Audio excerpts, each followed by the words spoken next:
Hello and welcome to another video by Rick Miracle. In my series, The New World Order, Media and Press Releases. This one's going to be called The New Age and King Solomon's Temple. So they want to rebuild King Solomon's Temple. I was watching a video this morning, True News, and one of the gentlemen asked a very simple question. Why do they want to rebuild King Solomon's temple? Is that a good question? We're dealing with the New Age and anti-Christian propaganda, changing the world, globalism, the New Age, and King Solomon's temple. The whole thing goes hand in hand. The rise of Israel, something they've been working at for hundreds of years, brought us World War I, World War II, 9/11. So I was watching a video this morning, and they said, why do they want to rebuild King Solomon's temple? I mean, is it a religious thing? Why? Apparently, so they can sacrifice animals.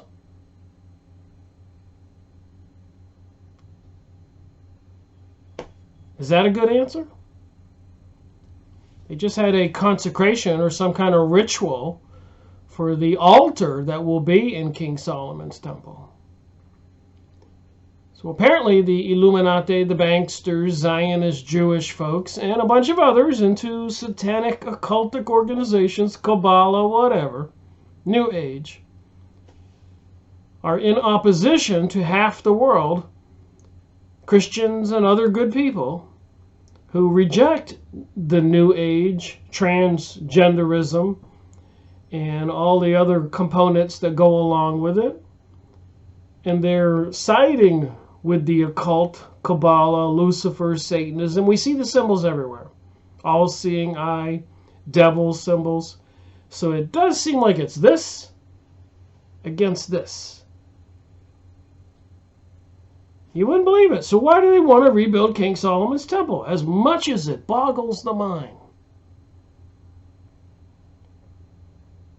And why couldn't the Jews get along with everybody else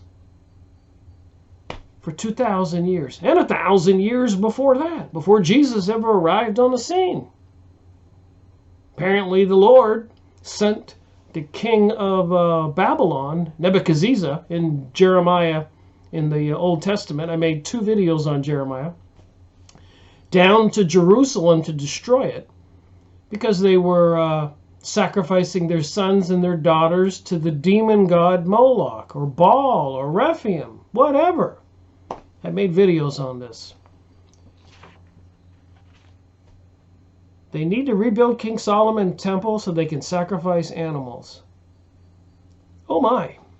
So I've been working on this research, trying to figure stuff out. And I made all these video clips you see here.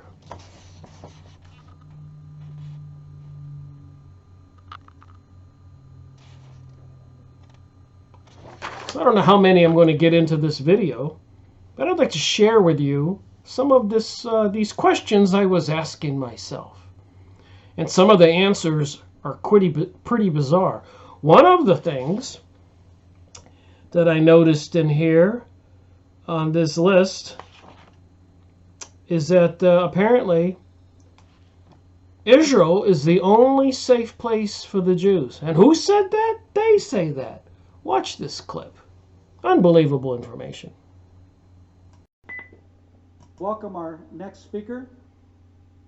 She is passionate for Jerusalem,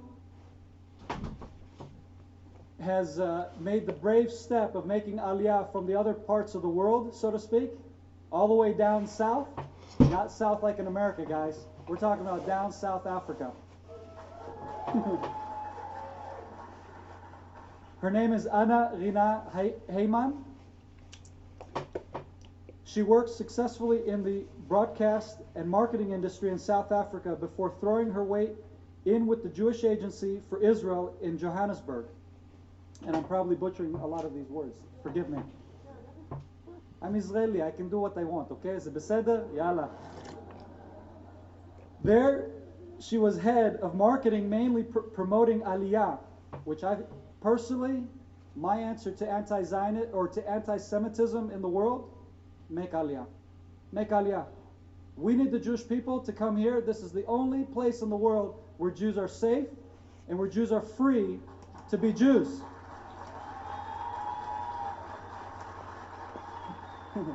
So thank you, Anna Rina, for your efforts in raising awareness of the Jewish community in your country, and you yourself making the brave step of making Aliyah. She decided to put word to deed and made Aliyah to Israel 7 years ago. In Israel, she continued working with special projects of the Jewish Agency's Aliyah department. She joined the City of David in 2014 and started the Jerusalem Watch project. In November 2018, so we need to congratulate her on her new venture. She launched a new biblical advocacy program called Align with Zion. So please welcome our special guest, Anna Rina. Thank you.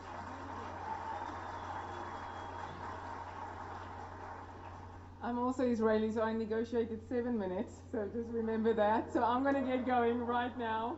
Guys, my name is Anna Rina Heimann. I started Align with Zion, which is so important for where we are right now, because this whole conference is for getting us back on track and just getting us to the point where we aligned correctly. If somebody comes to drag you out of alignment, then the whole thing collapses, and that's why it's so important that we speak about that today. The City of David apparently was rediscovered in 1867. I do not agree with that. It was discovered in 2014. That's when I discovered it. And all of you need to discover it as well. Is there anybody has been to the City of David? Okay, no, the people that hasn't been to the City of David, gotta get there. I just want to say this because this is very important. The old city is not ancient biblical Jerusalem. So if you come all the way to the old city and you think that you came to Jerusalem, to Israel, and you didn't get to the City of David, you never made it to Jerusalem, except for Temple Mount. That stays exactly where it is. And this is important for us to understand. I want to say something about sanctification. If you look at how things are sanctified, we have the world, we have Israel, we have Jerusalem. And this is how the Jewish people have prayed for 1,800 and a little bit more ever since even from Daniel's, so it's over 2,000 years. From there we have Jerusalem, and when you are here at Temple Mount, you have the Temple Mount itself, the Chatzer, the court, and then you have the Holy, and then you have the Holy of Holies. So every time we keep on sanctifying, and this thing is being brought into a certain alignment. If somebody's going to start messing with that, that's where the problem comes in. So Israel is the only safe place on the planet for the Jews. And here's another clip where these people can only find safe haven in Israel are going to be the light of the world. Oh my. Kill us, we survive, let's see, right? But Hanukkah is a different kind of holiday. On Purim, they actually tried to kill us, right? Haman and Achashverosh, they tried to kill us, and there was a decree against all of the Jewish people. We survived, and then we celebrate with a great feast, and we even drink wine, and that's what Purim is all about. Hanukkah, they didn't try to kill us. Antiochus and the Greeks, they weren't trying to kill us. What we say in our prayers, they tried v'tim'u kol hashmanim. They tried to defile our faith. So Purim was a threat, a physical threat against the Jewish people. It was a physical persecution. And what Hanukkah commemorates is a theological persecution against the Jewish people. That they tried to have an influence on us, and they tried to instill foreign influences into the temple specifically, and they brought the statue of Zeus into the temple. And so Hanukkah is the time when the Maccabees went in and we not only unified Jerusalem physically, but we really unified it spiritually once again for the Jewish people. And that's really important to point out because it has to do with the way that we commemorate Hanukkah as well. On Purim, like I mentioned, we celebrate physically, we have a big meal. What do we do on Hanukkah? We light the menorah, and we bring light into the world. And what does, of course, light represent? So light represents the God, light represents the Torah, and light represents spirituality. So it's a much more spiritual holiday. And the battle that the Maccabees fought was a battle that the Jewish people have been fighting throughout our history, a theological persecution against the Jewish people. So they've been fighting this religious battle throughout history. Think about that. And these days, there are efforts to destroy Christianity. Think about that. Even in the 1920s, when they had the communist hearings in Congress in the United States, the communists admitted they were going to infiltrate all aspects of American society, including the religious organizations and the educational organizations, the economic organizations, the government. It appears they have, and it appears they're getting closer and closer to destroying Christianity. And it's something that, till this very day, is something that we're struggling with. You know, yesterday, so we were at the Knesset, and you see there the emblem of Hanukkah all over the place, the menorah. From the time you enter the Knesset, the menorah across the street, and it's the logo on everything at the Knesset. So the prophet asked, can a nation be born in a day, right? So they have the 7 candlestick menorah everywhere as a symbol. And of course, we now know they have it on the White House front lawn at Christmas time instead of the Christian symbols. Think about that. So what's interesting is that a nation was born in a day, but then that nation needed a government, and the government needed some graphic designers to design a logo, right? The prophets forgot, can a nation be born in a day? What about a logo? Can a logo be born in a day? So it wasn't actually so easy, but in 1949 they commissioned a contest, and 450 people submitted their entries into this contest to provide a logo for the new state of Israel. And these two brothers, I believe from Germany, their name is Gabriel and Maxim, I just forgot the last name. I was looking it up earlier. Schreiber, maybe? Their design won. They, of course, chose the menorah to be the symbol of the new state of Israel. But what was around the menorah? What's around the menorah and the emblem of the state of Israel? The olive branches. And so these two brothers, so in their essay to accompany their logo, they explain that the menorah is a sign of the Jewish people for thousands of years, since the time of the temple. And what about the olive branches? It's the sign of the Jewish people's eternal hope for peace. That's what they wrote. And the truth of the matter is that's very beautiful, and everybody thinks that's true. But I'll tell you something you might not have known, that according to the Jewish tradition, olives don't represent peace. That's actually a Greek invention. The Greek, how ironic, right? The wreath, the olive wreath, the olive branch laurels that were given at the Greek games were signs of victory. And so the olive branches, the brothers they didn't look into the Bible, right? Because the Bible describes that menorah flanked by the olive branches. I'm looking here in my Israel Bible, okay? This is where I get all my secrets from, the Israel Bible, which if you haven't heard of it, who's heard of the Israel Bible? Great, okay. If you haven't heard of it, we have them outside for you. It's got the Hebrew on the right side, the English on the left side, and a special study notes and commentary all about Israel on every page of the Israel Bible. So it points out here in Zechariah chapter 4, verse 11, it says, what do you see? The prophet Zechariah says, 2 olive trees on the right and on the left of the menorah. So it doesn't go back to the Greeks, it goes back to the Hebrew prophets. And the Jewish explanation of these 2 olive trees are from another verse in Isaiah. Isaiah chapter 60, verse 1 is talking about the real true source of illumination in the whole world. It says, arise, shine, for your light has dawned. The presence of God has shone upon you. Behold, darkness shall cover the earth, and thick clouds over the people, but upon you Hashem will shine, and his presence will be seen over you. Nations will walk by your light. V'halchu goyim le'orech. The goyim, the Gentiles, will walk by your light, by your shining radiance. So we, the people, non-Jews, will walk by the guiding light of the olive leaves around the menorah, the 7 candlestick holder. That's what their biblical texts say. So apparently the olive wreaths mean victory around the 7 candlestick menorah.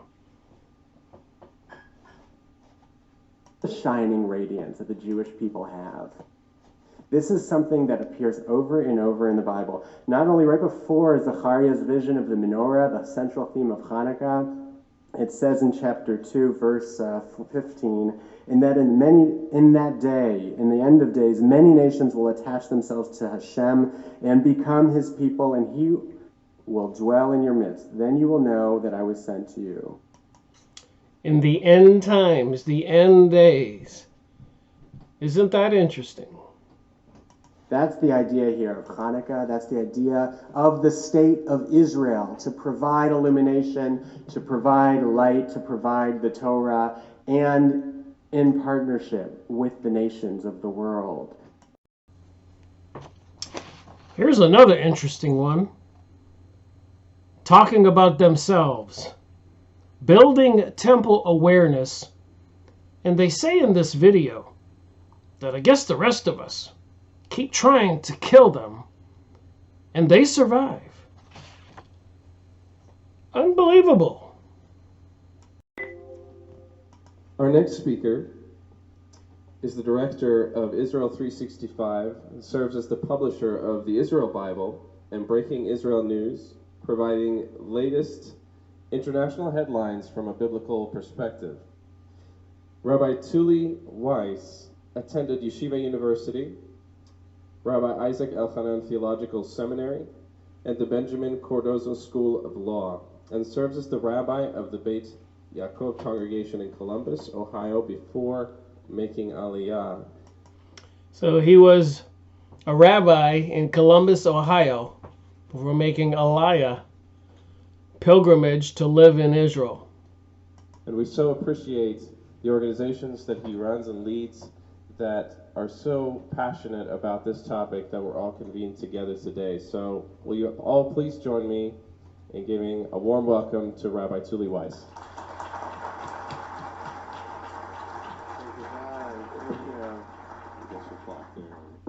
Thank you, John. I really appreciate it. It's so nice to be here. I was looking actually at our first correspondence was back in 2015 when we ran into each other in Washington at the Kufi conference. So it's really amazing to see after a few years how much you have built this Temple Mount awareness and with your family. So they had a conference in 2015, and they are building the consciousness of rebuilding the Temple Mount. This is, of course, 2019 when I'm making this. It's really amazing what you are doing, so thank you. Thank you for including me. Happy Hanukkah, everybody. So yesterday we were at the Knesset, and we had a wonderful time there, and I was with Donna. Donna said something, I think it was yesterday, where she said that, you know, the Jewish people have such a great history. She said that the Jewish people, if you don't know what a holiday is all about, right, it's all the same plot. They try to kill us, we survived, let's eat. So apparently, here's another clip, that they want all the people, the Jewish people, to align themselves with Zion. The third temple is going to happen. What do you think? From what's happening, and this is very important for me, the people sitting here today are serious about how to align themselves with Zion, but also with God. Align yourself with Zion and also with God. You are the truth seekers of trying to understand that. But when I was working at the City of David, it was really, really interesting. I received a lot of emails saying, do you guys know actually where the Temple Mount is? Other people actually asked us where the temple was situated. Other people asked me, is it true? And you can see the difference between the people asking you. Those who really want to know come and they say, can you send us more to understand this? And then there are people that will just tell you, listen, you guys are wrong, we know it. Because somebody superimposed temple into city of David, and from there people just believed it. So that for me is very, very important, that we do not have the collateral damage. I hope that this conference will be so successful that we won't have a conference like this again, because we have to move forward. Like we say, Kadima, there's so much that needs to be done. So you guys are the people that have to go and tell people how to align with Zion. I just want the next one. I'm supposed to press a button here. Oh, that button has to be pressed. Okay, that's us. Okay, but I want you to look at this picture quickly. This is the third temple. That is going to happen. For those who want to put it somewhere else, I don't care. That is happening. Okay, I want you to. So True News says they're playing mind games about who has the rights to the temple. Take a look at this clip. An article by the Daily Beast. It was published back in February 9. And the headline, a Christian group is building a movement that could destabilize Jerusalem's most explosive holy site. Here I am agreeing with the Daily Beast. Uh-oh. This is amazing. Welcome to Topsy-Turvy World. Right? You know, if the Daily Beast would call me, I could help them with a lot of this stuff. I could save you a lot of time in research. All right, so they're absolutely right. I agree with the Daily Beast. This story is absolutely right. This Christian group is called Cry for Zion. Right. And you pointed out to me, they were connected with the David's tent movement in Washington. Yes. So they are recruiting Christians around the world to be mobilized for the support of the building of a third temple. It's a Christian Zionist group. And this is a statement I found to be really interesting. Let's see, it's John, I guess, Enarson, I guess the way he sells it. Yeah, go ahead. Public Relations Director for Cry for Zion. He said, it is the most Jewish, talking about the Temple Mount. Right. He said, it's the most Jewish site in the entire country. He said, it is the key to sovereignty. Now here's the kicker. If Israel doesn't have legitimacy or rights to the Temple Mount, why, logically, should they have rights to Tel Aviv, Beersheba, or anywhere else? Explain why that is an amazing, shocking statement. The reason why is because what they're doing is they're equating the right to a third temple to the right of Israel to exist. You're going to hear a lot of things. In fact, you've already started hearing it over the past several months about Israel's right to exist, the right to exist, right to exist. Well, we've pretty much agreed that Israel is there and they exist. But now they're going to equate the third temple with Israel's right to exist. And if you deny the third temple, then therefore you're also denying Israel's right to exist. Well, I think I have a fair question. If you're watching this video, what do you know about the Bible? What do you know about the ancient Tower of Babel? The ancient peoples trying to build a tower to get to God. And then God dispersing all the people and made everybody speak different languages, i.e. Babel. So why is Israel desiring to rebuild King Solomon's temple and building something like the Tower of Babel again, costing $666 million, an ominous number there, the mark of the beast? See this clip, True News. If you ask the members of Cry for Zion, Rick, if you ask them this question, why do we need a third temple?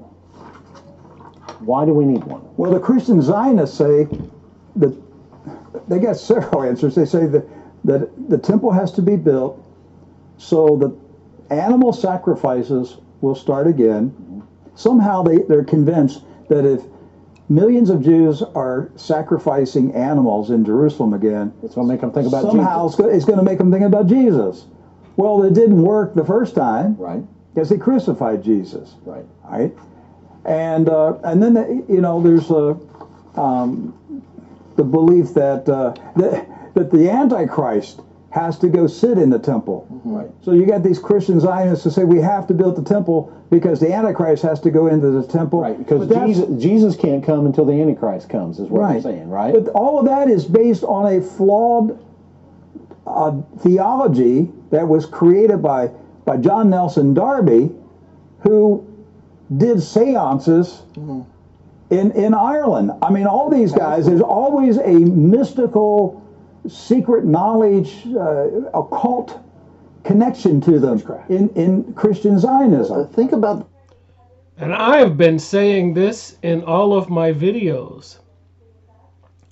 I'm closing in on 700 videos on YouTube. And I've been making the connection between the mysticism and the otherworldly beings. And now they want to rebuild King Solomon's temple to sacrifice animals. And I might remind people that non-Jews are usually called goy or goim, which means cattle. Cattle are animals. They want to rebuild King Solomon's temple to sacrifice animals. So is it fair if goy and goim means animals, and that's what they call we non-Jews, is it fair to ask, do they intend to sacrifice humans? And is there some kind of satanic being, fallen angel, whatever you want to call it, demon, Baal, Moloch, all mentioned in the Bible, associated with this sacrificing animals, and I hope not humans? Just saying, we need to wake up. The logic, you're building the Antichrist, which is son of perdition, but what does use their vernacular? The Antichrist who will come to kill and destroy, Yes. so we can bring in Jesus. But you want to help him out. You want to get that going and help him out so he can kill and destroy the earth. here's the problem. So these Christian Zionists who want to help the Jewish Zionist, the Christian Zionist motive is to bring about the fulfillment of the prophecy so that after Armageddon, the destruction of the world, when Israel, the Zionist Jewish folks, will rule the world, which it looks like they have already done that or are closing in on doing it, will bring about some Antichrist being. What do you think? Crazy or not? A lot of Christians are deceived on. Any attempt to control God, any attempt to control God is idolatry. Of course. Basically what groups like this are saying is Jesus cannot return until we build something for him. I've heard that before. Yes. You understand what that is? That means we control the timeline. It's us. We control it. Building the Tower of Babel. That is no different than taking a rock and carving a face on it and starting bowing down to it. There's no difference. None. You are trying to control God. Yes. You're saying that God cannot do this until I do this. God is not Or if You you got have, it, Doc. if you That's have exactly some, what they're if you teaching. have some secret knowledge, Oh, yeah. validifies all of that need. Oh, see, and it's got to be secret knowledge, Well, it's too. of course secret, yeah. Only you and I. Secret knowledge from all these psychics and channelers and prophets and magicians and witches. Who do you think they're communicating with? God and the angels above? Or the fallen angel, demons, and other fallen angels below? Seriously. I know this. But you don't have the special decoder ring, but some rabbis do. Yeah, but you could write a book about the secret knowledge, and you could go on Christian TV and sell millions of dollars. But you have to have that secret You have to decoder. have the secret knowledge. I want to go to for our control room. I guess we have it marked 15B, the Tel Aviv skyscraper. Guys, I saw this story back in January. Right. And I don't know if we ever talked about it. We were going to several days in a row, but we never got to the actual story. All right, so if we could put up the Tel Aviv skyscraper 15B, I know I'm kind of messing everybody up here. Okay, Right. so right there, this is a drawing of It looks real there, right doesn't there. In the center, this is going to be the tallest building in Tel Aviv, and it's the developers or the architects are saying it's designed as a scroll. Oh, Well, it does have a eerily similar look to the Tower of Babel that the ancients tried to build to climb up and get into God's world. You can see the spiral, I guess, walkway in this thing. And if they are building something like the Tower of Babel, which they tried to do thousands of years ago, that's when God dispersed the people all over the world and made them speak different languages. In other words, to Babel, the Tower of Babel. Crazy stuff you can learn if you just look into this. So why would they be building this in Tel Aviv? And Tel Aviv looks like one heck of a huge modern city in this picture.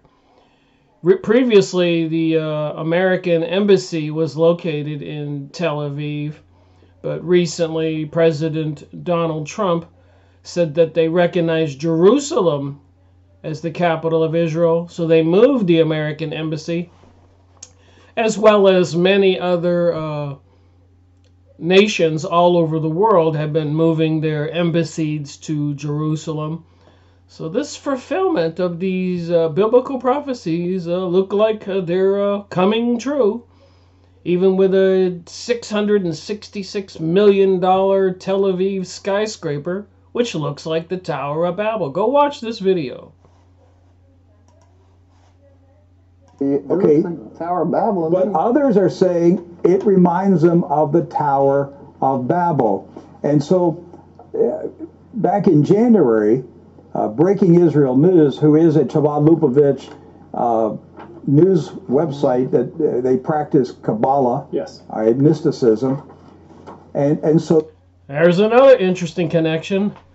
The Jewish Lubavitch organization, Lubavitch Jews, rabbis, apparently they've been meeting with President Donald Trump, and apparently President Donald Trump, before he was president, was studying the Kabbalah. The Kabbalah seems to be some kind of spiritual communication with other beings behind the veil in another dimension, maybe Hades, hell. I don't think heaven, but Kabbalah, getting power and control by working or controlling or getting information from demon beings or other beings, even called Metatron. Wow. It does make one wonder. they wrote an article, Tel Aviv skyscraper, remake of Tower of Babel, or preparation for the third temple. Yes, and what they were doing in this article, they actually were quoting an app. There's a picture of the old Tower of Babylon. There's the picture of the new building in Tel Aviv, Israel. You see any similarities? Repeat of biblical history? What happened back then? God didn't approve of building a tower to reach the heaven. A big advocate of a third temple, Yisrael Rosenberg, and they said he has a powerful connection to spiritual implications of this construction. And he said the main sin connected to the Tower of Babel was not in their action, but in their intention. And he wanted to say here, everything we learn about construction in Israel is just one step away from the Beit HaMikdash. Just like Solomon's temple, the third temple will be the agreement and blessing of every nation in the world, and it will be the greatest construction project ever seen. We need to learn how to lead the world in this project. So A lot of people know that our presidents are not elected, they are selected. There are forces that control our government. Secret societies, Zionist banksters, etc. But apparently Donald Trump is leading the parade, announcing not too long ago last year that the United States recognizes Jerusalem as the capital of Israel. So they've put his image on a coin, which tells us a lot of details. I'd say we people are in trouble. We need to wake up. Check this clip out. Hello and welcome to another Yahoo image site word search.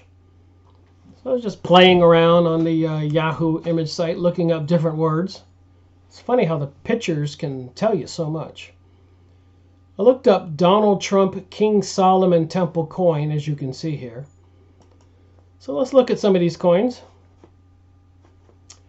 and see if they tell us anything.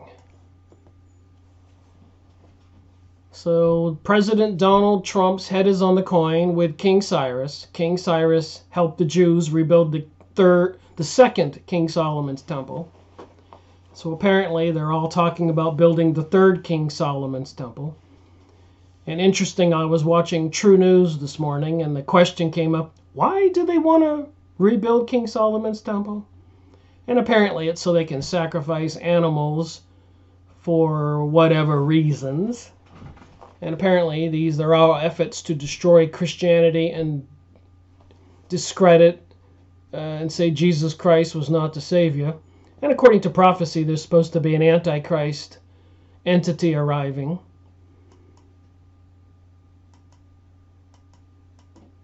So plenty of pictures and plenty of links to the pictures.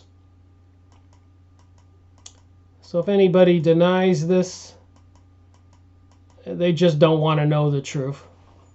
Temple coin, like doves to their nest. I'm sure there's some kind of mystery religion connection to that.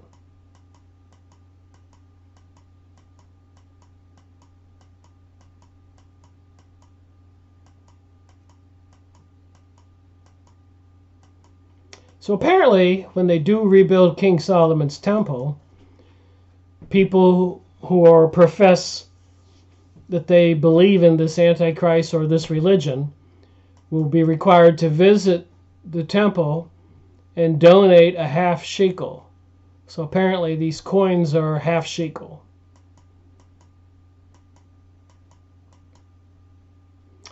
And here's the man responsible for the forward movement in recognizing Jerusalem as the capital of Israel. And so much more for continuing the destruction in the Middle East. So they're comparing him to King Cyrus and even looking into his family tree to see if he's a descendant of the ancient King David. So I've read. An Israeli organization has minted a coin depicting Donald Trump next to King Cyrus of Persia to memorialize his recognition of Jerusalem as the capital of Israel. So now you know why they're doing it. From fulfillment of prophecy. The Trump prophecies coming next.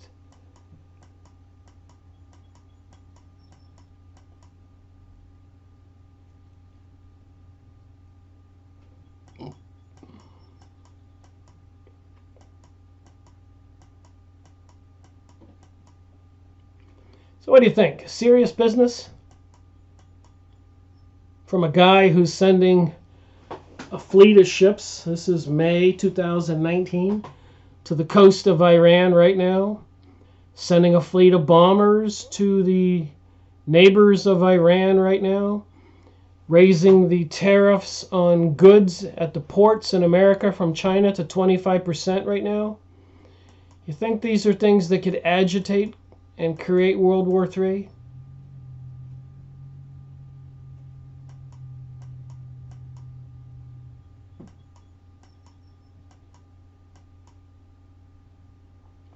It's all about the temple countdown, fulfilling prophecy, Armageddon, the destruction of the world. These people are physically doing things to bring this about.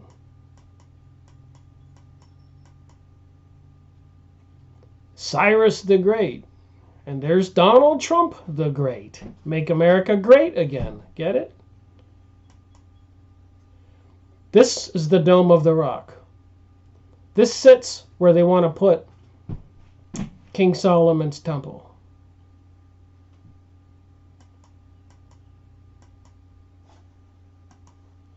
The blood moons of Virgo. So all this astrology, all of this Kabbalism, mystery religion. There's the celestial constellations in the background on this chart. The temple, Jerusalem, Israel. So all of this is going according to some kind of astrological plan. And people don't want to believe it's true. So apparently the presidential election is, the re-election I should say, is next year, 2020. So I'm sure Mr. Trump has to make some promises to win.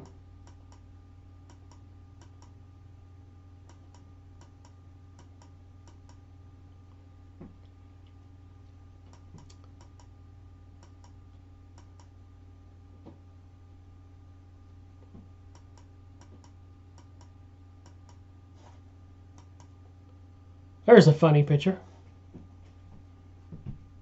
Looks like Trump dressed up like the king.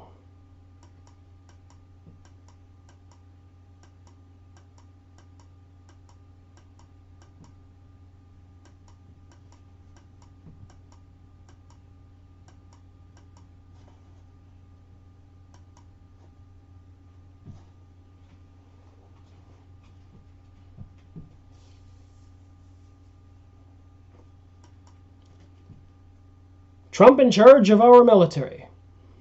This picture shows him on a tank, and of course he just sent a fleet over an aircraft carrier and other ships to the coast of Iran. Kind of an intimidation thing. And then a fleet of planes, bombers, and then of course doing things to agitate China and plans for invading Venezuela. All this stuff's in the news.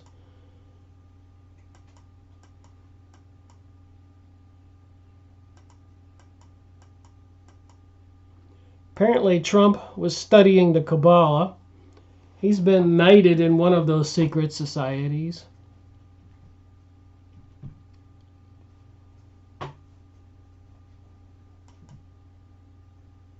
King Solomon's temple. Sacrificing animals, so they say. Guess that's the Dome of the Rock.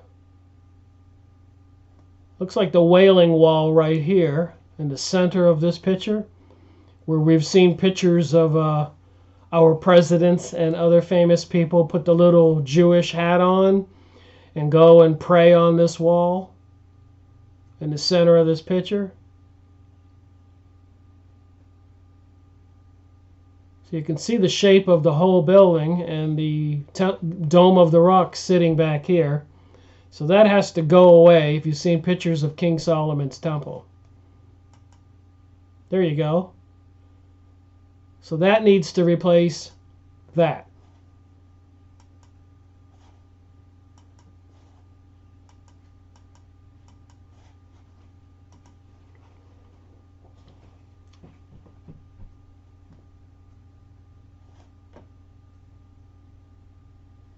Apparently, you got this Jeffrey Epstein, billionaire, Bill Clinton, and a bunch of people going to some island called Orgy Island. Little St. James, the location where some allege that Bill Clinton engaged in ancient fertility rites with minors. So we know they want to pass laws in California to teach minors about sex. And you have all these rituals, the Bohemian Grove in this picture, the occult rape dungeon. And you can click the link here. It says Sacrificial Temple of Moloch, pictured by Epstein pedophilia. And then, of course, they have the Bohemian Grove, where they have the politicians and leaders of the world show up dressing in naked and throwing a baby into the fire and so much more. Insanity.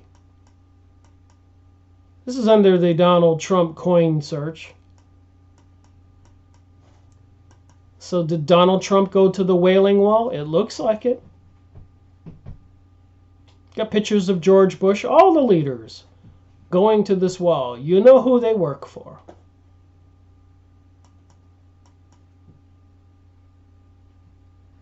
Not Jesus.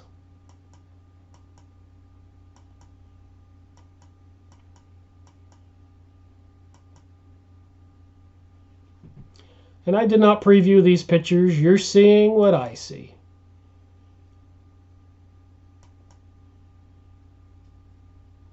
Antichrist will show himself as God in Jerusalem. So no matter where I do my research, we keep circling around the same things.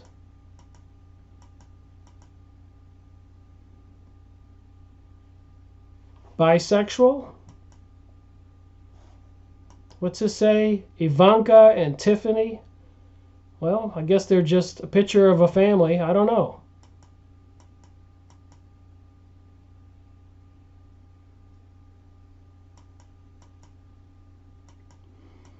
We live in a bizarre, crazy world. Let's see this view. There's the Dome of the Rock.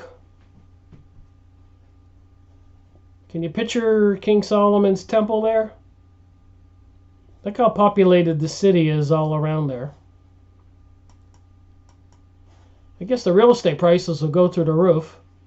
There's the Israeli flag with the six-pointed star of Rephaim Moloch on there, next to the Dome of the Rock in this picture. Sign of the time. So does Donald Trump look in the mirror and see himself with a crown? So here's the Wailing Wall, the religious place where all the Jewish goes. And if you climb up the wall and look over this way, there's the Dome of the Rock. And they're calling for the Dome of the Rock to go away. And the rebuilding of King Solomon's temple. I've showed you the videos.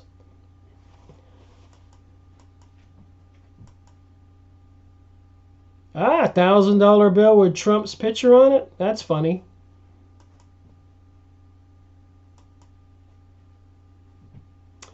Remember I showed you the dove on the coin?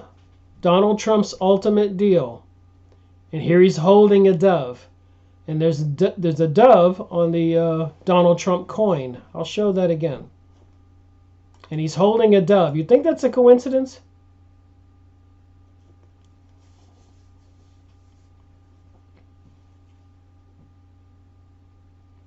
So it says here, prophecy.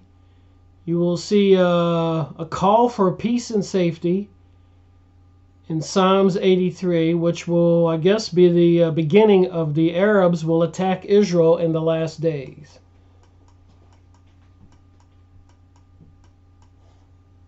They also have a coin here with the ambassador, Nikki Haley, right here, with the menorah on top, a Jewish holy symbol.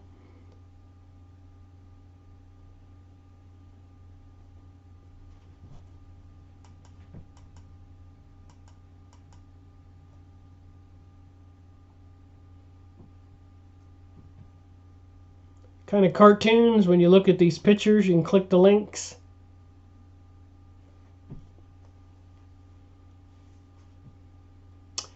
Apparently, Isaiah 45, Cyrus, the last king that helped the Jewish people rebuild the temple, was God's instrument. You think Donald Trump is God's instrument? Thus says the Lord to his anointed, to Cyrus, whose right hand I have grasped, to subdue nations before him and to loose the belts of kings, to open the doors before him, that gates may not be closed. I will go before you and level the exalted places. I will break in pieces the doors of bronze and cut through the bars of iron. I will give you the treasures of darkness and the hoards in secret places, that you may know that it is I, the Lord, the God of Israel, who call upon your name.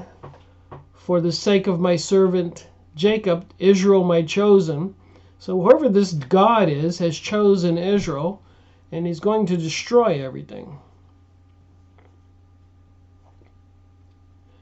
I am the Lord, and there is no other. I form light and create darkness.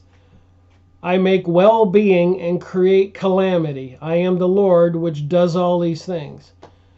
Well, if we've got a God who created earth, who just wants to create calamity and destruction everywhere, I would say that would be a bit bizarre.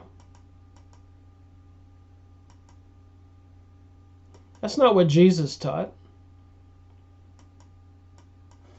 And here's their Ark of the Covenant, apparently containing, excuse me, some kind of being. When you open the lid, it comes out and kills everybody.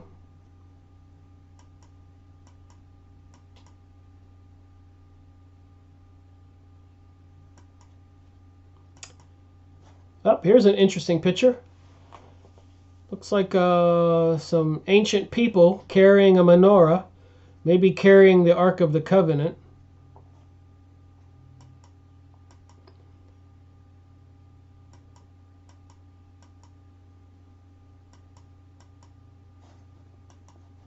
John Kennedy, he rejected the secret societies. His famous speech, he said, "Secret societies are repugnant to the American way of life, and I intend to expose them." Put in your computer John Kennedy's famous speech and listen to it. Put in Benjamin Friedman's famous speech and listen to it, calling this Trump town in this picture.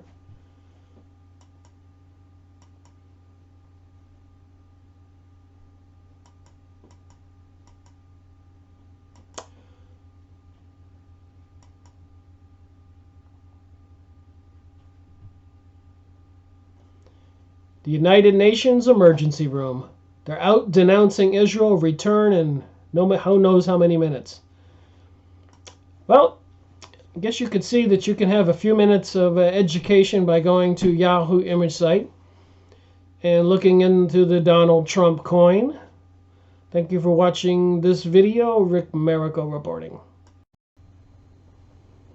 Do you know what Gentiles means? It means non-Jews. How about Christian Zionists? It means some Christian people who want to help the Zionists rebuild King Solomon's temple. How odd is that? Prophecy has it, after the temple is built, the Antichrist will come, and then Armageddon, the destruction of the world, can begin, and after that, the second coming of Jesus Christ. So apparently, here's a clip where they're thanking these Gentiles, these Zionist Christians, for helping them rebuild King Solomon's temple. OMG. We're not going to be your friends in order to have an influence on you. We are going to come towards the Jewish people, and with no strings attached, we are going to support your efforts in Israel, and specifically when it comes to the Temple Mount, what you are doing is so important, because what you're doing reverses the entire holiday of Hanukkah. If the Gentiles at the time were like you, there would have been no need for the holiday of Hanukkah. When he says Gentiles, he's talking about non-Jews. They call us Gentiles. Freemasons call outsiders profane. Because when the Greeks tried to defile and they prevented us from studying the Torah, you are saying, teach us the Torah. Teach us what the Torah is saying, and teach us what the Temple Mount is all about. I do not want to learn the Torah. I'm satisfied with the New Testament and accept Jesus as the Messiah, who the Pharisees in ancient times crucified Jesus, and 3 days later he rose from the dead. And during his lifetime, when he preached, he was preaching that we are to love one another. And for the Jewish people to get to this point where they now can rebuild King Solomon's temple, and I suppose after they destroy the Dome of the Rock.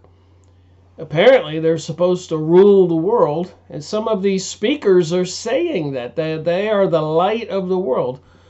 But I can't believe that it took them World War I and World War II and 9/11 and taking over countries all over the world, led by the Illuminati, controlling the banking system, causing worldwide pain and suffering for 100 years or more.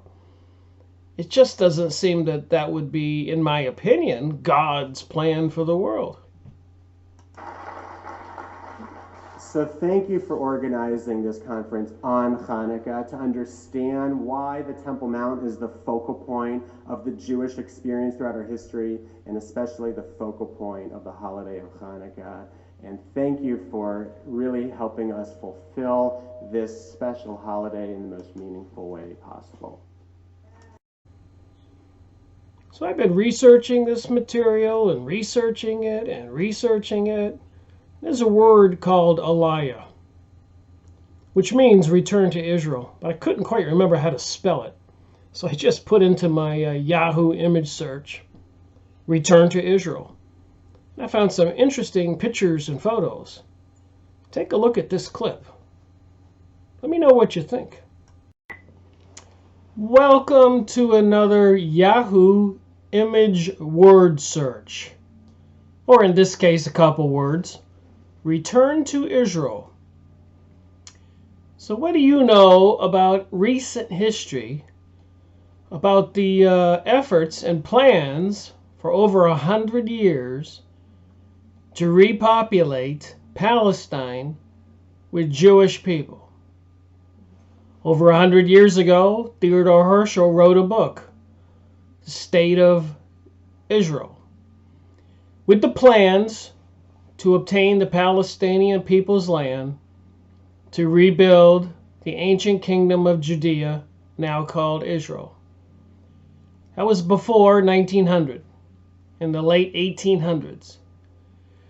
And it seems like they had a Jewish Congress, and they had a lot of power all over the world. And apparently in Turkey, which is north of the Middle East, part of the Middle East, the Muslims, Islamics, the Arabs controlled the Middle East through an organization called the Ottoman Empire. And the leader was called the Sultan. Well, anyways, the Sultan would not let the Zionist Jewish people move into Palestine. They were the barrier. So the plans, so it appears, is they used World War I. They created conflict with other nations near the area between Britain and Germany. Germany and all of that part of Europe is just north of Turkey. And then they failed to obtain all their goals in World War I, so they had World War II. And then, of course, to accelerate the whole project for the Kingdom of Israel, the ancient Kingdom of Judea, they had 9/11, and you can look up pictures of Greater Israel and verify everything I just said. But anyways, something called Aliyah. And I couldn't quite remember the word, how to spell Aliyah, so I just plugged into Yahoo image site, return to Israel, just to see what would come up. And you can see from these pictures that for the past 100+ years, they have been kind of coaxing Jewish people from all over the world to move to the Palestine area, now called Israel, after World War II. So this is no small thing. Take a look at the pictures. So over 100 and something years ago, there were hardly any Jewish people living there. There were some. There were some in Iran. They were all over the world, but not in any significant numbers. So it's taken them over 100 years, and the world has suffered largely because of the fulfillment of these plans.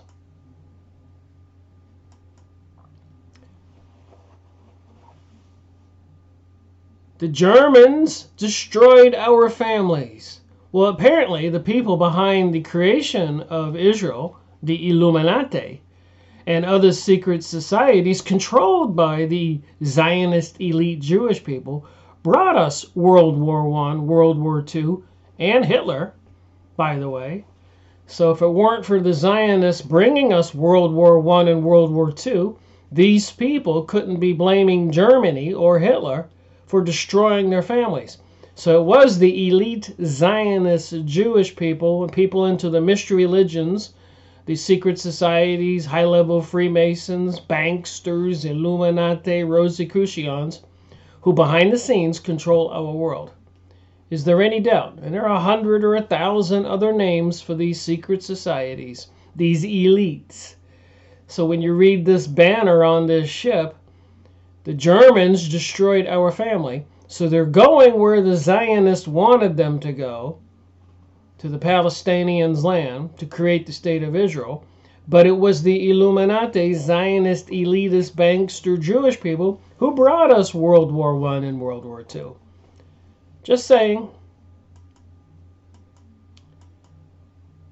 And of course, modern day, they have jet airlines and they're creating anti-Semitism in France and Britain and America and countries all over the world. And people are continually moving, as you can see. Israelites return after 2,000 years of dispersion from all over the world. Welcome to Israel. So it took World War I and World War II to bring this about.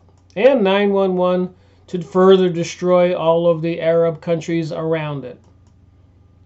So these people and their descendants apparently desire to rule the world, being exiled for 2,000 years. This Palestine Post, the state of Israel is born. The hope of 2,000 years is fulfilled. Does anybody not believe what I am discussing here? Look at this lady.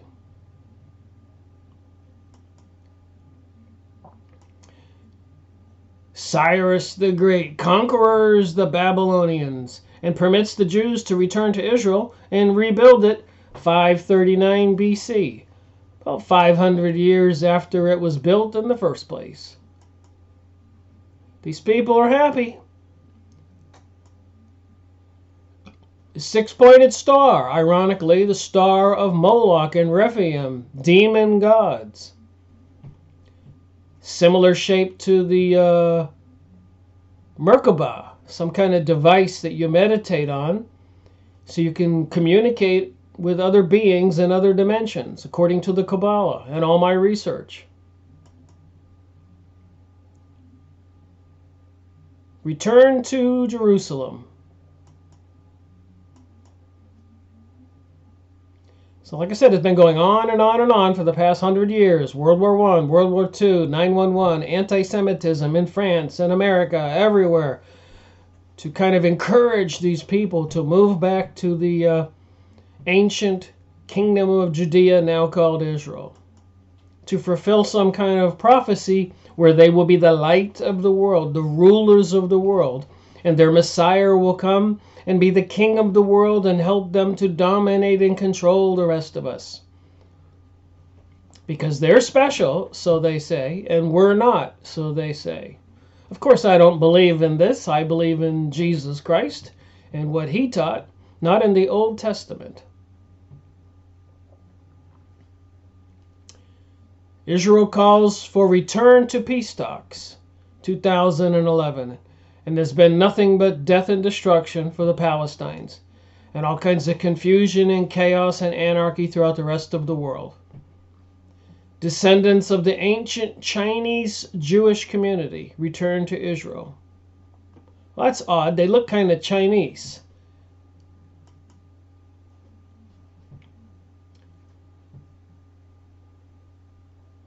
Foreboding of danger along the way.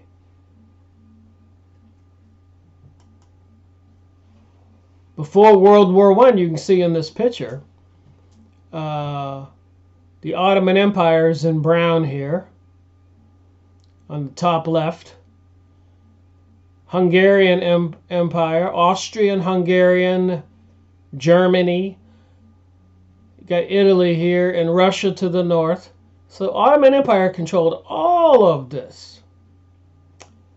And from the 1920s to the 1930s,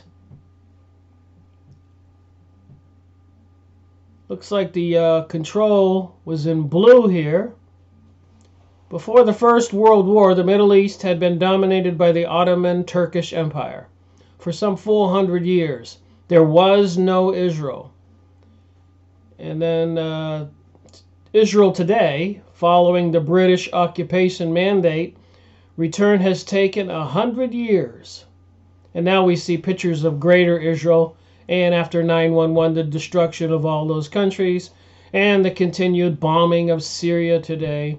It continues. There will be an end, and apparently the plan is to rebuild King Solomon's temple and to rule the world.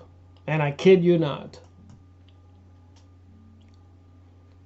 Ancient biblical Jacob's sheep ready to return to Israel after centuries. And the Freemasons are involved. These are organizations controlled by these secret societies. They've been building models of King Solomon's temple and working behind the scenes in our cities and towns all over the world. A lot of the politicians come from these Masonic organizations where they make plans behind closed doors, even with a guard. And these Masons swear under threat of death not to divulge the secrets or the goings-on. And so many American young men and, I shouldn't say women, young men and old men know not what they do working for these people for this conspiracy. So you can see, you can find these pictures, Crash Course in Jewish History, and click the link here and get the details.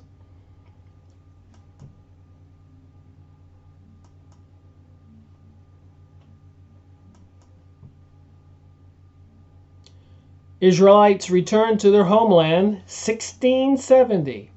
This has been going on for a while. Apparently the African slave trade, picture here, the exile and return of Israel in Deuteronomy 28. Apparently Jewish people were largely involved in the African slave trade. Apparently the Jewish people have been involved in nefarious activities throughout the world for the past couple thousand years. And that is not me being anti-Semitic. It is me quoting books and history. Is it anti-Semitic to talk about history? Is it anti-hating Jewish people to talk about history? A lot of Jewish people are fighting this.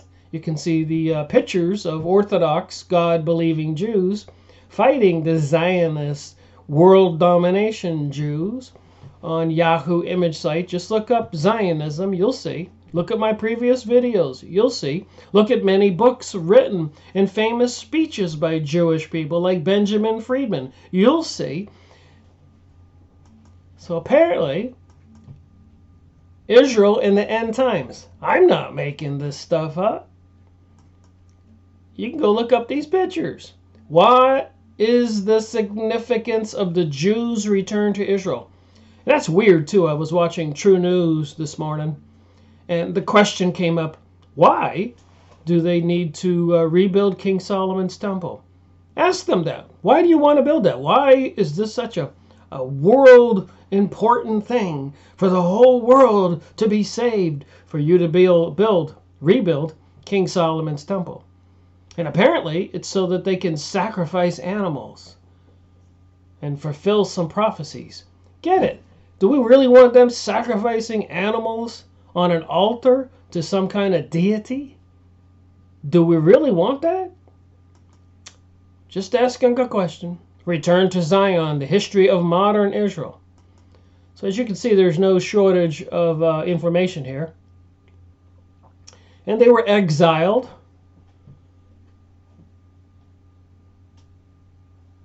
And here's a return many years ago.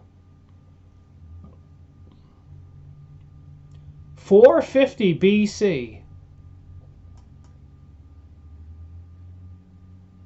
Israelites returned to their homeland 1670.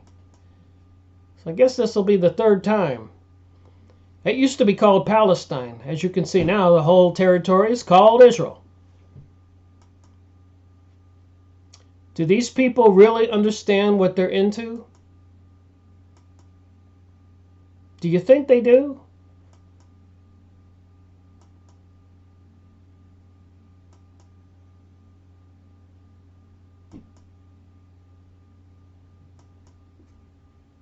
Do you think they understand?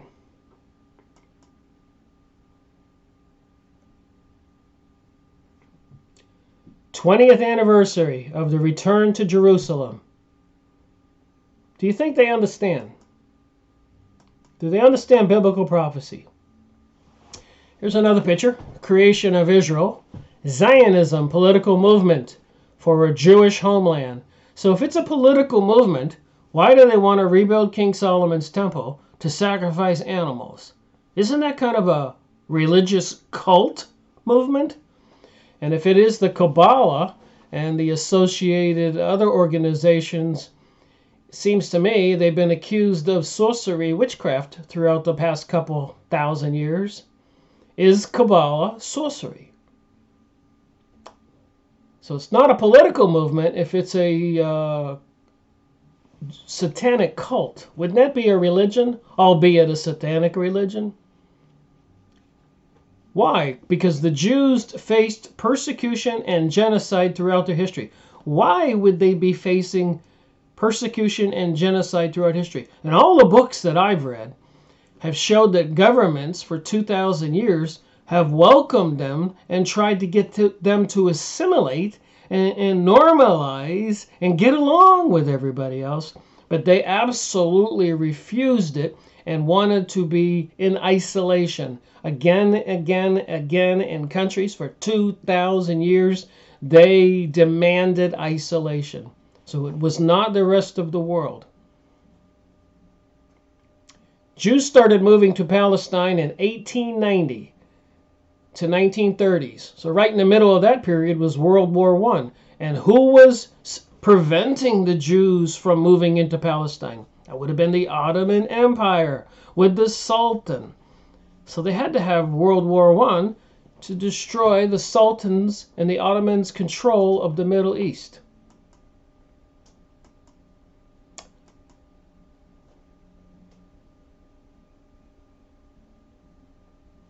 So they want to create all kinds of anti-Semitism.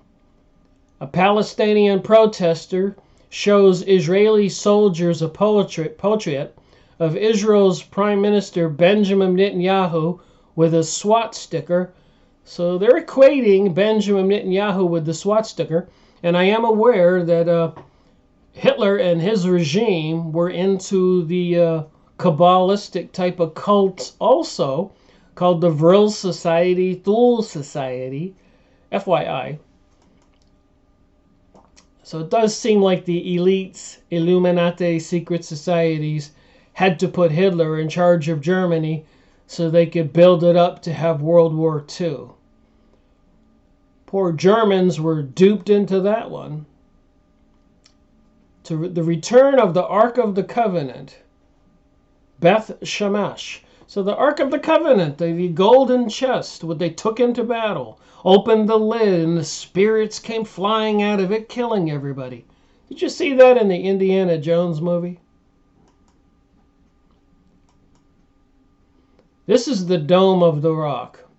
Sits right where they want to put the temple. So I wouldn't be surprised if this thing was blowing up this afternoon or next week or next month. They had a consecration, a ritual for the altar. They sacrificed a lamb, so they say. They had a big curtain around it so you couldn't see what they actually sacrificed and the bucket of blood they put out and put on a sheet. So if they had a consecration of the altar that goes into the temple, they're going to need the temple. And this is standing on the property where the temple's supposed to be. So we can kind of understand what's going to happen to this temple eventually. And it's one of the holy sites for the Islamic people throughout all of the Middle East. And I suppose that could be the kickoff for a World War III, which is biblically prophesied. So here you can see two people. I am a Palestine Arab. I was born in Jerusalem. Palestine is my homeland, but I cannot return there. Then you got a Jew. I am an American Jew. I was born in the USA. Israel is not my homeland, but I can return there. So you can see what's going on. They don't want you to think. If you think and wake up, then you're an anti-Semite. You're a hater. You're breaking the law if you're in Europe, if you have a brain and you can be aware of what's going on.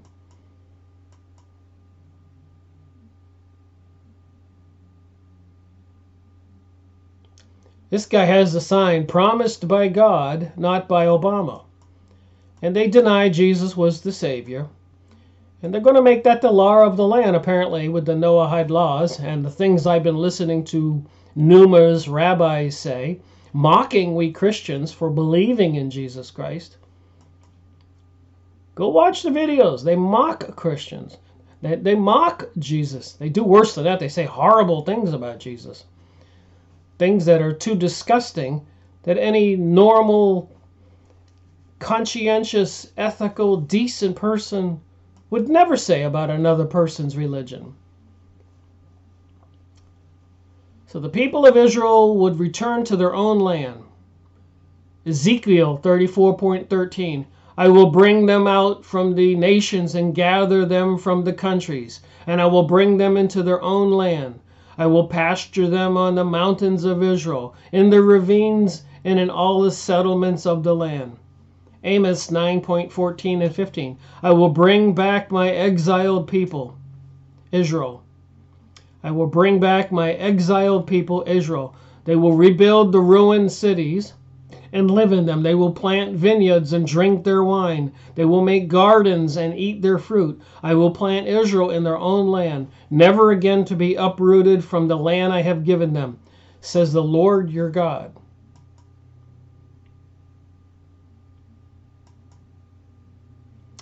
So I guess they're happy to be back. Rebuilding the Wall of Jerusalem, 1846 painting. They want you to believe that God, the creator of planet Earth, the creator of South America, Africa, North America, the whole world, the moon, the planets, the universe, has chosen this piece of land. God's true witnesses, the significance of the Jews' return to Israel, the hope of Israel, the true Christian hope. Well, they crucified Christ, so I can't say that that's true. Returning to the land. So as anybody can see, there's no shortage of information here. Return to Jerusalem, the first group. For thus saith the Lord, that after 70 years be accomplished at Babylon, I will visit you, and perform my great work toward you, in causing you to return to this place. Remember, the death and suffering, World War I, World War II, 9/11, and so much more. The return of Christ. We do not know when this will be. Acts 1.6-7. When they therefore were come together, they asked of him, saying, Lord, wilt thou at this time restore again the kingdom of Israel? And he said unto them, It is not for you to know the times or the seasons, which the Father hath put in his own power. But we are told about the events that run up to this event. So we don't know the time, but we know about the events. Luke 21-25-28. And there shall be signs in the sun, and in the moon, and in the stars, and upon the earth distress of nations, with perplexity, the sea and the waves roaring, men's hearts failing them for fear, and for looking after those things which are coming on the earth. For the powers of heaven shall be shaken. And then shall they see the Son of Man coming in a cloud with power and great glory. And when these things begin to come to pass, then look up and lift up your heads, for your redemption draws near.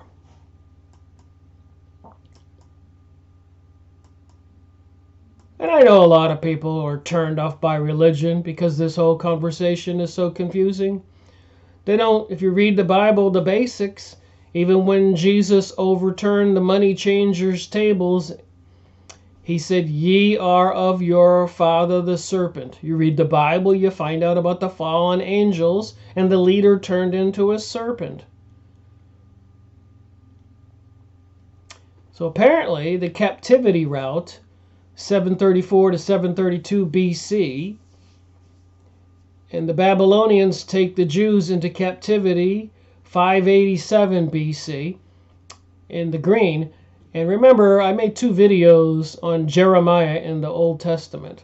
And the reason God apparently sent Nebuchadnezzar, the king of Babylon, from up here, down into Jerusalem to destroy it is because they were sacrificing their sons and daughters to the demon god Baal. And not too long ago in New York and London and 1,000 other cities all over the United States, all over the world, they were putting up these archways, these portals. And what goes through a portal? A doorway. Some kind of beings. These archways of Baal in 1,000 cities all over the planet recently. Why would they be putting these portals to the demon god Baal all over the planet Earth? You can go look it up. So the people are returning. It is a planned effort. It has taken World War I, World War II, 9/11, and so much more. All this is absolutely true. The only question people should be asking, is this good or bad? I guess it depends on who you are. If you're a Jewish person and you've got nuclear weapons and you're about to control the world, you might think it's good. If you're the rest of us and they plan on killing most of us and having the rest as slaves, it's bad. The return to Zion. This guy here, Mr. Netanyahu, go look up what he said in Fink's Bar about the destruction of the USA.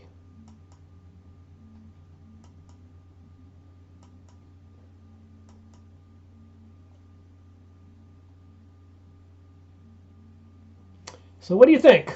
The spiritual world exists? Were 1/3 of the angels cast out of heaven? Is their leader Satan? Do they kind of control earth? Are they deceiving we the people? Are they bombing all the cities and towns all over the Middle East? Do they plan on bombing all the rest of the world like they did in World War I and World War II? Are they going to do the same thing in World War III?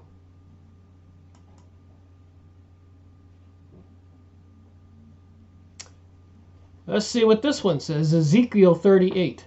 Their opposition will not be enough. And it shall come to pass at the same time when Gog shall come against the land of Israel, saith the Lord God, that my fury shall come up in my face. For in my jealousy and in my fire of my wrath I have spoken. Surely in that day there shall be a great shaking in the land of Israel, so that the fishes of the sea and the fowls of the heaven and the beasts of the field and all the creeping things that creep upon the earth and all the men that are upon the face of the earth shall shake at my presence, and the mountains shall be thrown down, and the steep places shall fall, and every wall shall fall to the ground. Oh my, this is the time of Christ's return, Armageddon, the destruction of the world.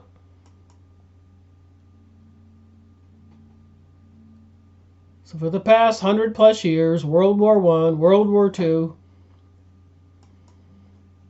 9/11, so much more, assassinations of people like President Kennedy and many others.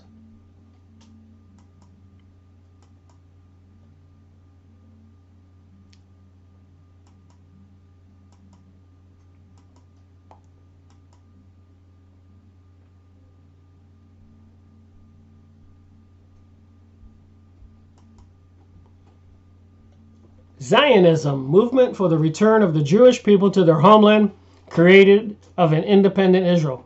So is there any doubt that these people who controlled the banking systems all over the world, and Zionism was created in the late 1800s, is there any doubt they're behind World War I and World War II?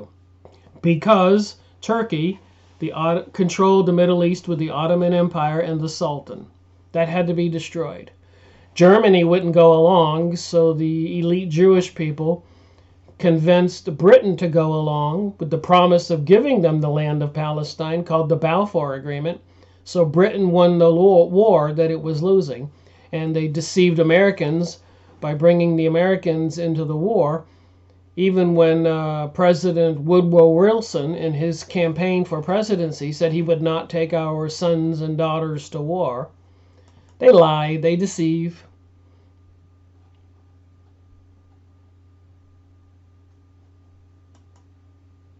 There they are, carrying the Ark of the Covenant. Welcome to Israel.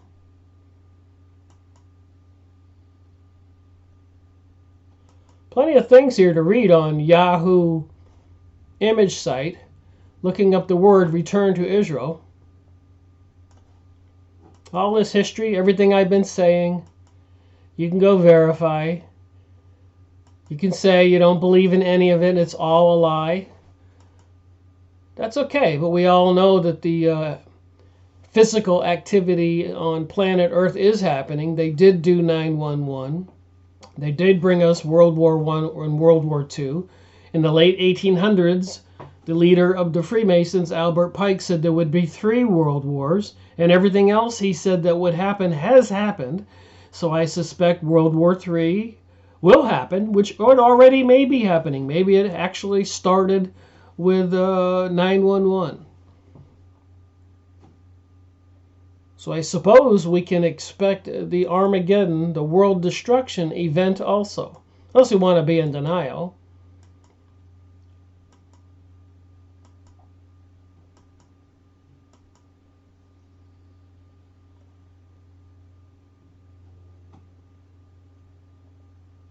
Here's Jeremiah. From all over the world, they're bringing all these children, and they're teaching them that the rest of us were born to be their slaves.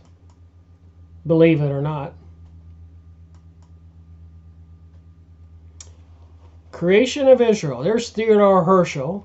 Here's the 6-pointed star, also the star of Rephaim, Moloch, and the Kabbalah, the Merkabah, communicating with beings from behind the veil or another dimension.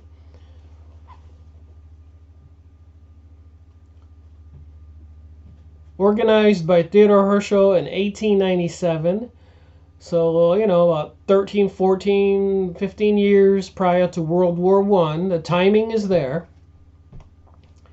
And after World War I, by the way, the British reneged on their problem with the Balfour Agreement to force the Arabs to give the Jewish Zionists, the Palestinians, land. So they had to have World War II. Jews slowly moved to Palestine on the bottom here. In 1890s to 1930s, World War I was right in the middle of that period. So while everybody was paying attention to the World War, the Jews were slowly moving into Palestine.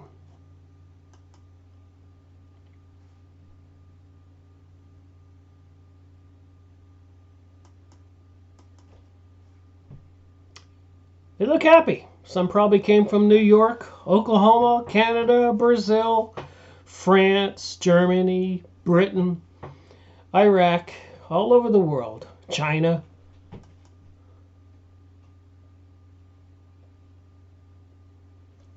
So it says here, Jews are returning home. I stand with Israel. God is opening the eyes and minds of the Jews to accept Jesus as Messiah. Well, not according to what I hear them say in all the videos I watch. Your redemption is near.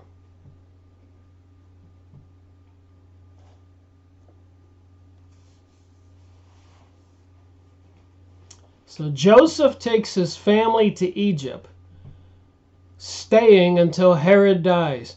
Because King Herod, back when Jesus was born, apparently the three kings that visited the birth of Jesus had to pay a visit to the king of the land. That was kind of the expectation, respect. If you come into the land as a king, you have to visit the king of that land.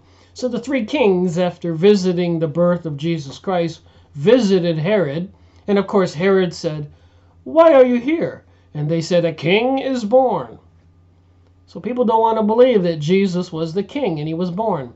Well, Herod didn't like that. So he ordered that all the firstborn children of 2 years or younger be killed. So Joseph took his family, his wife Mary, and Jesus to Egypt.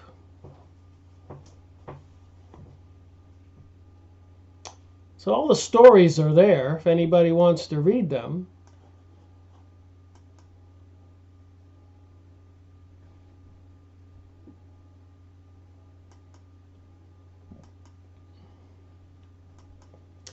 So is there any doubt in anybody's mind that for the past 100+ years, we've had World War I, World War II, 9/11, and all this activity so they could bring about the state of Israel? That it is a fulfillment of biblical prophecy. All this death and destruction was intentionally caused by these people. Thank you for watching my little review on Yahoo image site. Go look up these words I looked up. Return to Israel. And do an investigation for yourself. Rick Miracle reporting. So this effort to repopulate Israel is real. It's been going on for 130 years. It's affected the whole world. It also seems to be part of the Kabbalah, Tower of Babylon, King Solomon's Temple, the New Age, New World Order, globalism. Take a look at this clip. In this project. So what these Kabbalah guys are saying is that the Tel Aviv Tower, which is a beautiful building, it looks like they're putting up, but they're saying, hey, this does look like the Tower of Babel, and this will be the grandest construction project in modern times in Israel. And through this construction project, we're going to learn a lot about building the temple. Yes. Now, I want to go, if we could put the photo back up on the screen, the last one that we just had. Okay, according, I didn't make this up, the estimate for construction is $666 million US. That's a very odd number for the cost for construction here. I'm not making it up, folks. That's what they reported. Yes, that's from Breaking News Israel. The thing is, they said News. the action is not the intention, it was the intention. But you can't have the intention without the action. I mean, we know that the decisions always involve gematria and this hidden knowledge. This came into the play when it came to the decision to move the embassy. The date, in May of 2018, the rabbis at the time, reporting on the same website, Breaking Israel News, said the numbers were in line. It was a good time for us to move ahead with this. That's what they tell President Trump as well. All right, so now, So isn't that so weird? I've been doing my research since 2005. Early on, back in 2013, when I started making videos, I made the connection between the psychic, spiritual component of all of this. And I've learned a lot more since then, and I've been doing a lot of work on revealing what's in the Jewish mystery books, the Talmud, the Kabbalah, the Zohar, and the organizations of alchemy, Rosicrucians, the Freemasonic teachings and moral and dogma, Kabbalah, and all these other mystery religions of Babylon. Just find it strange that I find a video like this in May 15th, 2019, and it's pretty much confirming all these bits and pieces of research that I have done. So how long has this been going on? Take a look at this clip. Well, hello to another word search, this time on Wikipedia. First, Aliyah, or as I heard some Jewish people call it, Aliyah. So probably I'm pronouncing it wrong, but it looks like Aliyah to me, but maybe it's called Aliyah. As you can see on this page, the first Aliyah, also known as the agriculture Aliyah, was a major wave of Zionist immigration to Palestine between 1882 and 1903. Think about that. World War I started about 10 years later. And it was the Turks, the Ottoman Empire, that were preventing mass amounts of Zionist Jewish people from immigrating into Palestine. But let me read the next sentence because it says that. Jews who migrated to Ottoman Palestine in this wave came mostly from Eastern Europe. That would be the Yiddish Jews, who also during World War I, behind the scenes, were immigrated into America, almost exclusively.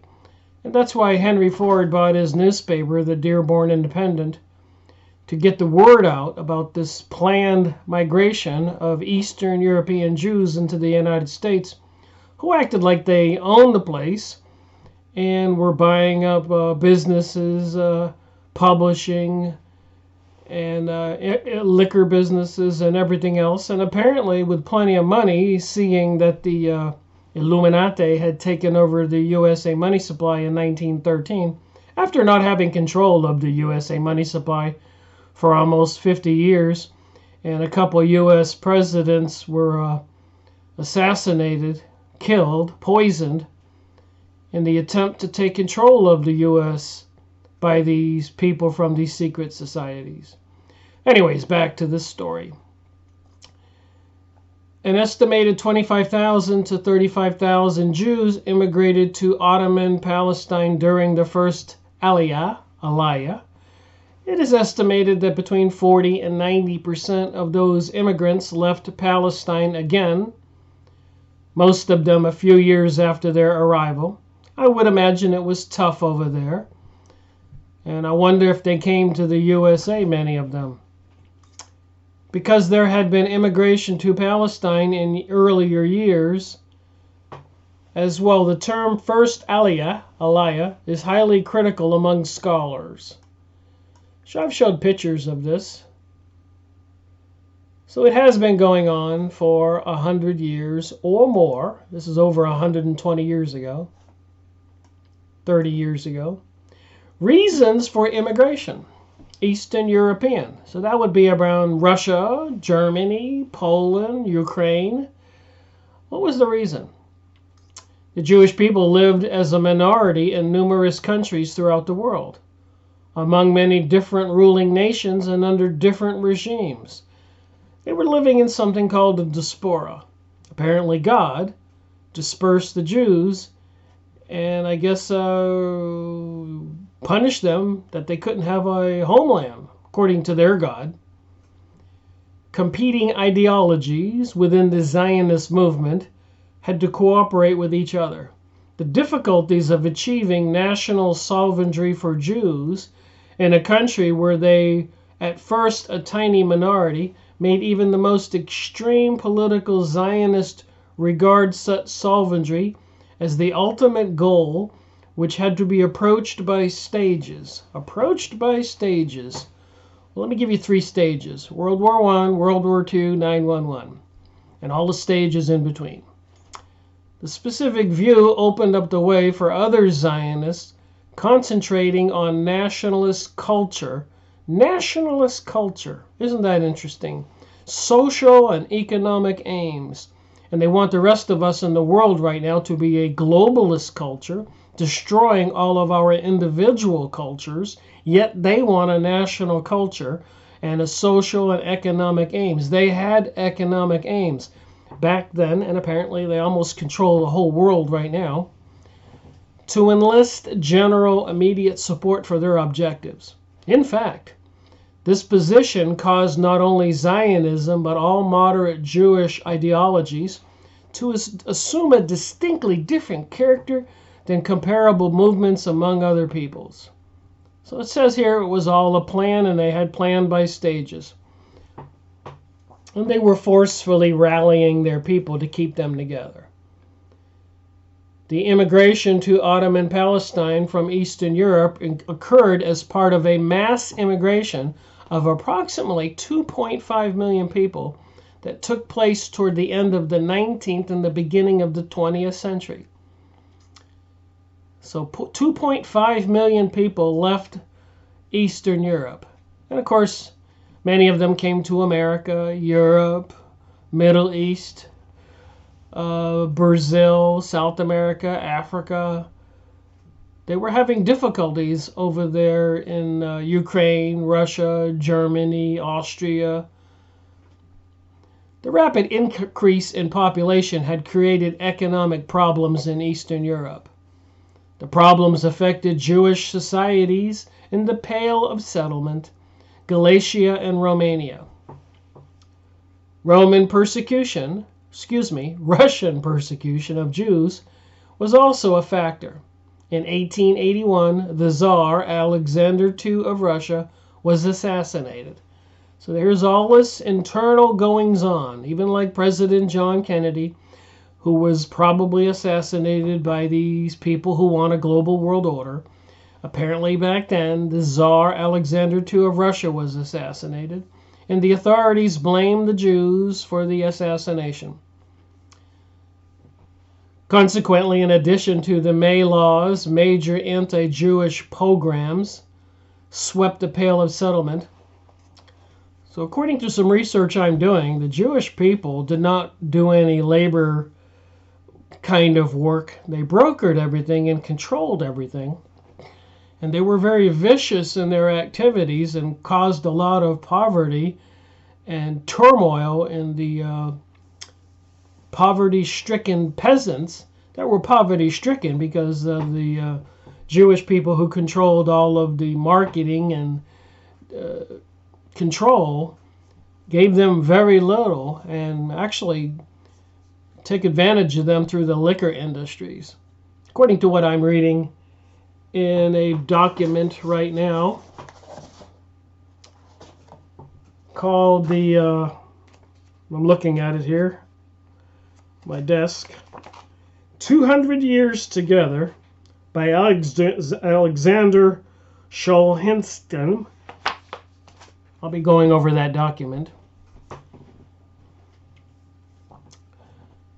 A movement called Habit Zion, Love of Zion, spread across the Pale, helped by Leon Pinsky's pamphlet Auto-Emancipation, and did the similar Beale movement.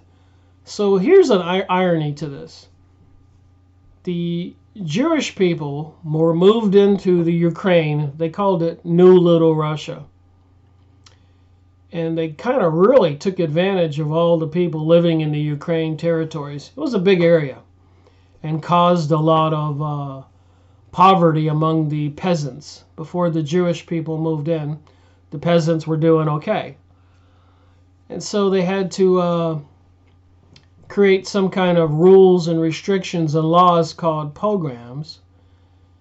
And these laws and pogroms and restrictions to the Jews controlling all of the brokering or management of all the farmers' good and animal, all kinds of industries, and controlling the liquor industries. It caused a lot of people to uprise against the Jews. So that's what caused them to have to immigrate out of that area, FYI. And this has happened many times throughout the past couple thousand years. Only a small minority of the 6,000 remained in the Ottoman Palestine. Moving on this document, so the first wave didn't really work out too well, but they did get a lot of property and some of them stayed. The pogroms, the police restrictions that took place in Russia and Romania during 1881 to 1882 caused massive immigration of Jews. So the Jews being there caused a lot of problems. And then the Russian authorities took action, so a lot of Jewish people mass migrated away. So it says here, and this is an interesting sentence, the first Aliyah occurred from 1881 to 1903 and did not go as planned as Zionists ran out of funds. So they got their funds, as the next sentence says, the Illuminates, a creation of the Rothschilds, mystery religion of Babylon's secret society, which also took over the Freemasonic lodges and created secret societies all over the world. The Illuminati, the Rothschilds, the banksters. The next sentence says, the Rothschilds organization rescued the Zionist movement, as the Rothschilds organized funded Zionists through purchasing large settlements and created new settlements as well. And it was these Rothschilds, Illuminati, secret societies, elites, who also took over the USA money supply in 1913, creating the Federal Reserve over a Christmas holiday with their newly elected president, President Woodrow Wilson, because the previous president, President Taft, would not go along. And like I said, in the previous 50 years, numerous U.S. presidents were, there was attempted assassinations, and I believe a couple of successful ones. A lot of American politicians knew what was going on and would not let the secret society, high-level Freemasons, Illuminati, Rosicrucians, etc., take control of the USA. But eventually they did get control, so it seems. At the closure of the first Aliyah, the Jews had purchased 350 dunans of land. So the first Aliyah was considered a success. It was the beginning thing. It's like when you start anything. I'm just reading on here. So the first Aliyah had some problems. This is prior to World War I. It says here, but the Jewish immigration continued thereafter. The land of Israel, also referred to as Palestine and southern Syria, was part of the Ottoman Empire during this period.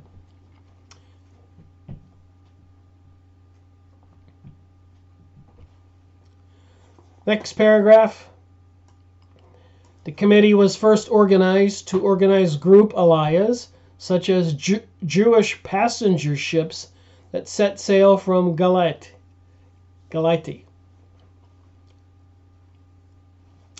The Russian government officially approved the activity of Hovia Zion in 1890, the same year as the Odessa Committee began its operation in Jaffa.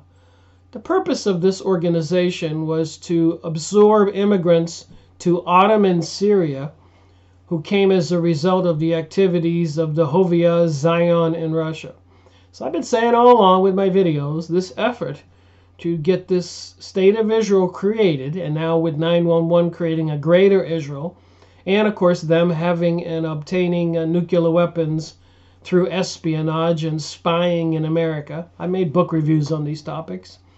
They are a threat and a challenge to the world, I believe.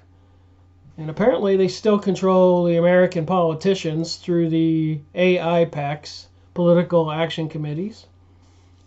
It's been in the news, even CNN had a big news story on the PACs controlling our politicians and doing the biddings of the Israeli Zionist people.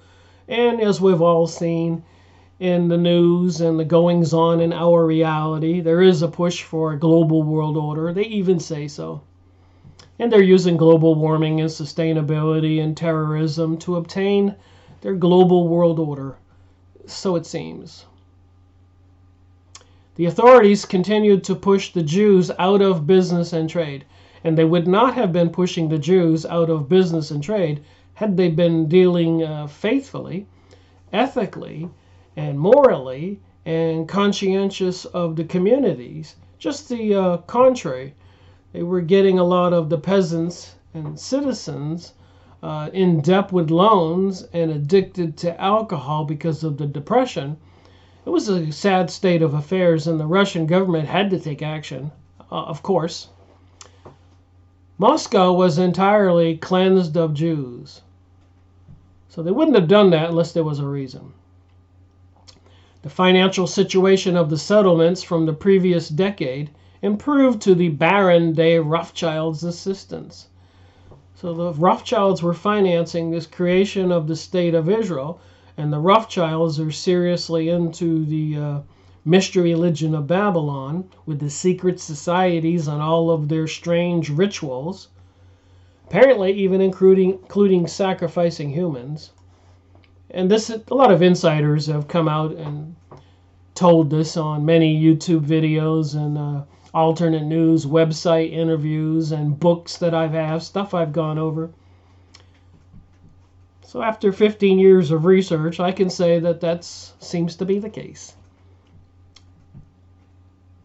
Nearly all of the Jews from Eastern Europe before that time came from traditional Jewish families, hoping to improve their lives and fleeing anti-Semitism.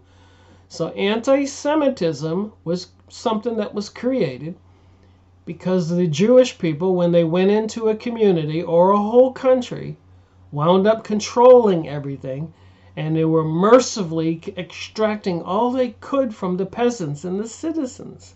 So the citizens would rise up, and then they would be accused of being an anti-Semite.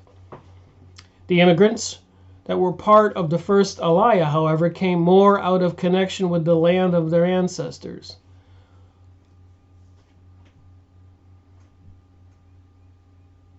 Moving on, so even in Yemen, where there's a lot of destruction going on today, it is interesting. It seems like a lot of these countries that had run the Jews out of those countries in the past 100, 200 years are the countries being destroyed today.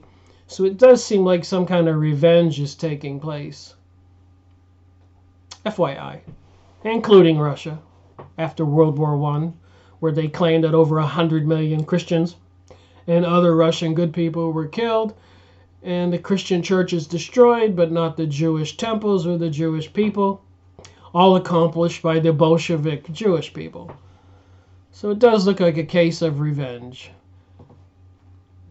And an incompatibility between the Kabbalistic religions, where a lot of Kabbalists were accused of sorcery, according to the Encyclopedia Judaica, English edition, 1973. I've made videos on that. Here we got Benny Morris writes, but the major cause of tension and violence throughout the period of 1882 and 1914 was not accidents, misunderstanding, or the attitudes and behaviors of either side, but objective historical conditions and the conflicting interest and goals of the two populations. The Arabs sought instinctively to retain the Arab and Muslim character of the region and to maintain their position as its rightful inhabitants. The Zionists sought radically to change the status quo, buy as much land as possible, settle on it, and eventually turn an Arab-populated country into a Jewish homeland. And I would agree with that entire paragraph. For decades, the Zionists tend to camouflage their real aspirations for fear of angering the authorities and the Arabs. Now you know why they had 9/11. The final kill-off, or the final punch, the final destruction of the Arab nations. They were, however, certain that their aims and of the means needed to achieve them. Internal correspondence among the Olam from the very beginning of the Zionist enterprise leaves no room for doubt. So all anybody has to do is go to this Wikipedia article and read it. Take your time and you'll see why we had World War I and World War II and the destruction of the Ottoman Empire and so much more. 911. Oh, lastly, let me read this here. The ultimate goal is, in time, to take over the land of Israel and to restore it, the Jews, the political independence that they have been deprived of these 2,000 years. Does anybody doubt this? The Jews will yet arise, arms in hand, if need be, and declare they're the masters of their ancient homeland. Next one, I'm just reading the italics. And I have not pre-read this today, so it's kind of, I'm reading it as you are. The thing we must do now is to become as strong as we can, to conquer the country covertly, bit by bit. We will not set up committees so that the Arabs will know what we are after. We will act like silent spies. We shall buy. And how could they buy? They controlled the banking systems of the European countries, and in 1913 they took over the USA money supply, and they've been sucking out billions and trillions out of countries all over the world with their controls, and they have been buying. Even Israel now is becoming one of the major technological industrial complexes of the world. So with all those control of the technologies that they have purchased, with all the money that they have obtained from all the countries, like the billions of dollars of aid from the USA every year. So now you know how it all came about. They infiltrated our countries as they said they would. Even during the 1920s, during the communist hearings, they testified they were going to do that. Next thing in italics, we have made it a rule not to say too much, except to those we trust. The goal is to revive our nation on its land. If only we succeed in increasing our numbers here until we have the majority. That would be the program of Return or Aliyah. There are now only 500,000 Arabs who are not very strong, and from whom we shall easily take away the country, if only we do it through stratagems, and without drawing upon us their hostility before we become the strong and populous ones. Oh my. Does anybody doubt why we had World War I, World War II, and 911? And please don't just take my word for any of this. Go on Wikipedia and look this up. Thank you for watching this clip. Rick Marico reporting. So it looks like Kabbalah is some kind of magic. Would thinking and meditating and manifesting on something to bring it about be magic? Take a look at this clip, which will be the last clip in the video. I'll have to continue this conversation in the next video. See how far we strayed. Everything in that temple plan stands for something. If you have something physical, it's actually reverberating with something massively spiritual. And every one of those measurements stands for something specific. And that's why we need to study that. I want to show you also that it says, show it to the house of Israel. If you go a little bit back in history, the kingdom split. There was the house of Judah and the house of Israel. The house of Judah knows about this. They've been praying for 2,000 years to get back to this. It's the house of Israel that needs to start staring at that thing and start internalizing it, guys, so that we can understand what's going to happen. And that's what I give you guys today. Get a picture like this and start aligning yourself and the people around you. It says, Lema'an, it's for the sake of my brothers and my friends that I have to ask for the shalom, for the wholeness, for the harmony of Zion and Jerusalem to come back. So take it to your friends, take it to your family. I've started something new. I've started a new tradition here, and I want to invite you guys to that.